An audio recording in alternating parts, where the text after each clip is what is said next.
एक बार की बात है जब राज्यों के बीच में युद्ध का समय चल रहा था।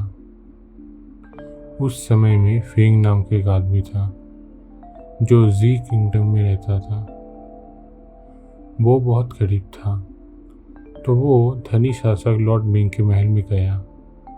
उसका एक दोस्त वहाँ काम करता था और वो अपने उस दोस्त को बोला, तुम मेरे लिए राजा के पास एक नौकरी का प्रस्ताव रखो। उसके दोस्त ने राजा से उसका जिक्र किया तो शासक ने पूछा, वो किस में अच्छा है? दोस्त ने जवाब दिया कि वो किसी भी चीज़ में विशेष रूप से अच्छा नहीं है। शासक अभी भी उसे काम पे रखने का कारण खोजना चाहते थे। शासक ने पूछा, क्या उसके पास कोई कौशल है? उसके दोस्त ने स्पष्ट जवाब दिया, नहीं, कोई विशेष कौशल भी नहीं है।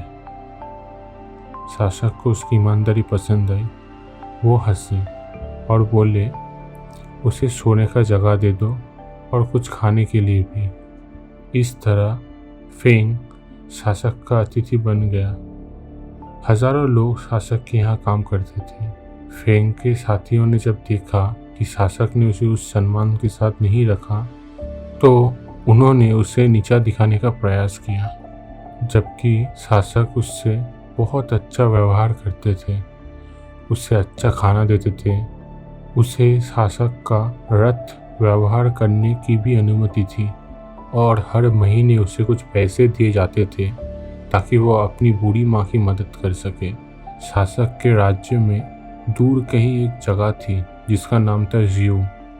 जियू के लोग बहुत वर्षों से शासक के कर्ज में डूबे थे, तो शासक ने ये बात घोषित कर दी कि उनको ऐसा एक आदमी चाहिए जो वहाँ जाके उनसे हिसाब किताब कर कर्ज संग्रह कर सके।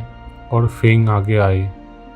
शासक ने कहा, मैं राज्य संभालने में इतना व्यस्त रहा हूँ कि मुझे वक्त ही नहीं मिला इस पे काम करने का। क्या तुम यू क्षेत्र में मेरे प्रतिनिधि बनकर जाओगे और मेरे ओर से कर्ज संग्रह करोगे? फेंग ने ये जिम्मेदारी का स्वीकार किया और यात्रा की तैयारी में लग गए। उसे अपने साथ कर्ज का कागजात और कुछ सेना भी ले जाना था। जब उसकी तैयारी हो गई, वो शासक के पास गया और बोला, महोदय, जब मैं सब कर्ज संग्रह कर लूँगा तब मैं आपके लिए क्या खरीद के लाऊं? शासक को कुछ सूझा नहीं तो उन्होंने कहा, महल में घूम के देखो, जो भी तुम्हें लगे मुझे ज़रूरत है लेकिन मेरे पास नहीं है, वही तुम ले आना मेरे लिए। लंबे सफ़र के बाद फेंग जू क्षेत्र पहुंचा। उसने सारे ग्रामवासियों को एक जगह जमा किया और सबसे कर्ज का कागज एक एक करके देखे। जू के ग्रामवासी वास्तव में गरीब थे, मगर सबको ये भी पता था कि बहुत कर्ज बाकी है और उनके पास कोई दूसरा विकल्प नहीं था। फेंग को समझ आया कि कर्ज दे पाना उनके लिए बहुत मुश्किल था। सबके चेहरों में चिंता थी, कुछ के पास बहुत कम और कुछ के पास कुछ भी नहीं था। फेंग जितना कर्ज संग्रह कर सकता था उसने किया और खाता देखा। फिर उसने घोषणा की, शासक के आदेश के अनुसार जितनी जल्दी हो सके मैं आपके कर्ज भुगतान वापस करने के लिए अधिकृत हूँ। ग्रामवासी दंग रह गए जब उन्होंने फेंग को वही पैसा वापस करते हुए देखा जो उन लोगों ने दिए थे। कभी किसी ने ऐसा न देखा था न सुना था, सब चौंक गए। फेंग ने सारे कर्ज का कागजात लिया और उन्हें जला दिया। ये शासक द्वारा उन्हें कर्ज वापस करने के लिए और समय देने से बेहतर था। जलते हुए कागजातों का ये मतलब था कि शासक ने ग्रामवासियों का सारा कर्ज माफ कर दिया है। ग्रामवासी खुशी से झूम उठे और बोले, शासक की उम्र लंबी हो, शासक की जय। फेंग राज्य में लौट आया और शासक को सूचना दी।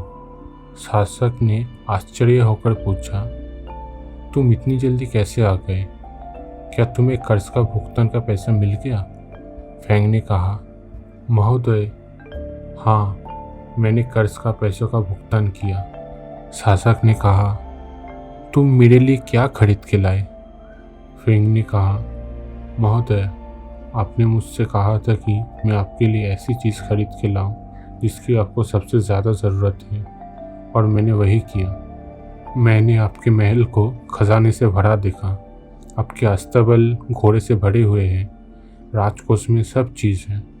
वो एक चीज़ जिसकी आपको सख्त ज़रूरत थी वो थी ई, और मैंने आपके लिए वही खरीदा। शासक ने पूछा, तुम क्या कहना चाहते हो? शासक को पता था कि ई का मतलब धर्म है, लेकिन उसे ये नहीं समझ आ रहा था कि धर्म जैसी चीज़ कोई खरीद कैसे सकता है। फेंग ने विस्तार से बोला, महोदय, आप यू राज्य के भगवान हैं। यहाँ के लोगों को आपने बच्चों की तरह मानने के बजाय आप उनसे पैसे लेना चाहते थे। आप ये चाहते थे कि उनसे पैसे लिए जाए। मैंने देखा कि वो कितने गरीब है, तो मैंने झूठ बोला कि आपका आदेश है। मैं उनके पैसे उन्हें वापस कर दूं और कर्ज का कागजात भी जला दूं। जवाब में उन्होंने खुश होकर आपका नाम लिया। इस तरह मैंने आपके लिए ही खरीदा। शासक ये सुनकर बिल्कुल खुश नहीं हुए। शासक धनी थे और उन्हें पैसे की कोई ज़रूरत नहीं थी। वो कुछ पाने की उम्मीद कर रहे थे, लेकिन अब उनके पास कुछ भी नहीं था। उन्होंने परेशान होकर फेंग को जाने के लिए कहा और ये बोला, ठीक है, मैं इस बारे में अब कोई बात करना नहीं चाहता। 1 साल बाद राजा को एक बड़े दुर्भाग्य का सामना करना पड़ा। जी की राजसभा में जो सत्ता का युद्ध चल रहा था, वही लड़ाई शासक के विरुद्ध हो गया, और जी की राजा ने संकेत दे दिया था कि वो अपना समर्थन वापस ले लेंगे, जिसका ये मतलब था कि शासक के शत्रु अब कभी भी शासक पर हमला कर सकते हैं। अचानक उसका पूरा परिवार खतरे में था। जानते हुए कि स्थिति गंभीर है, फेंग ने फिर एक बार आगे बढ़कर मदद करने का सोचा, जबकि उसे कोई अंदाज ही नहीं था कि उनके परिवार को कैसे बचाया जाए। फेंग ने कुछ विश्वसनीय रक्षक खोजे और ज़रूरी तैयारी की। उसने शासक और उनके परिवार को गुप्त तरीके से महल से निकाल दिया, और वो सब मिलकर जू क्षेत्र की तरफ बढ़ने लगे। उसने एक सैनिक को आगे भेजा, ग्रामवासी तक ये खबर पहुंचाने की वो लोग आ रहे हैं। जब वो लोग जू क्षेत्र से कुछ ही दूर थे, तब शासक ने आश्चर्य कर देने वाला दृश्य देखा। उसने देखा कि सारे ग्रामवासी शासक के स्वागत के लिए आ रहे थे। बड़े बूढ़े बच्चे महिलाएं सब उनके स्वागत के लिए आ रहे थे। सारे ग्रामवासी खुशी से झूम उठे। तब शासक को ये एहसास हुआ कि ये सबसे सुरक्षित जगह है उसके और उसके परिवार के लिए। ग्रामवासियों ने शासक और उनके परिवार के रहने के लिए सुरक्षित जगह तैयार किया था। शासक को पता था कि वो लोग उनकी सुरक्षा करेंगे और किसी को उनका ठिकाना भी नहीं बताएंगे, खासकर उनके दुश्मनों को। आखिरकार जो शासक हर समय अपने और अपने परिवार को लेकर चिंतित थे, वो अब राहत की सांस ले सकते थे। शासक फेंग के पास गए और बोले, आपने जो मेरे लिए ये ई खरीदा है, मैं आखिरकार उसे अपनी आंखों से देख सकता हूँ। चाइना का जो ये विचार है ई, इसका मतलब होता है धर्म, लेकिन ये ई का मतलब इससे भी कुछ ज़्यादा है।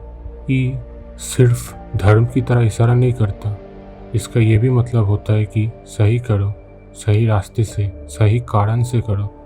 ई क्या है, ये समझने के लिए कोई अलग से ज्ञान और कौशल की ज़रूरत नहीं है। आप कुछ अच्छे काम कर सकते हैं। जब एक दिन आपको उस कर्म का ज़रूरत होगा, वो कर्म आपको मिल जाएगा।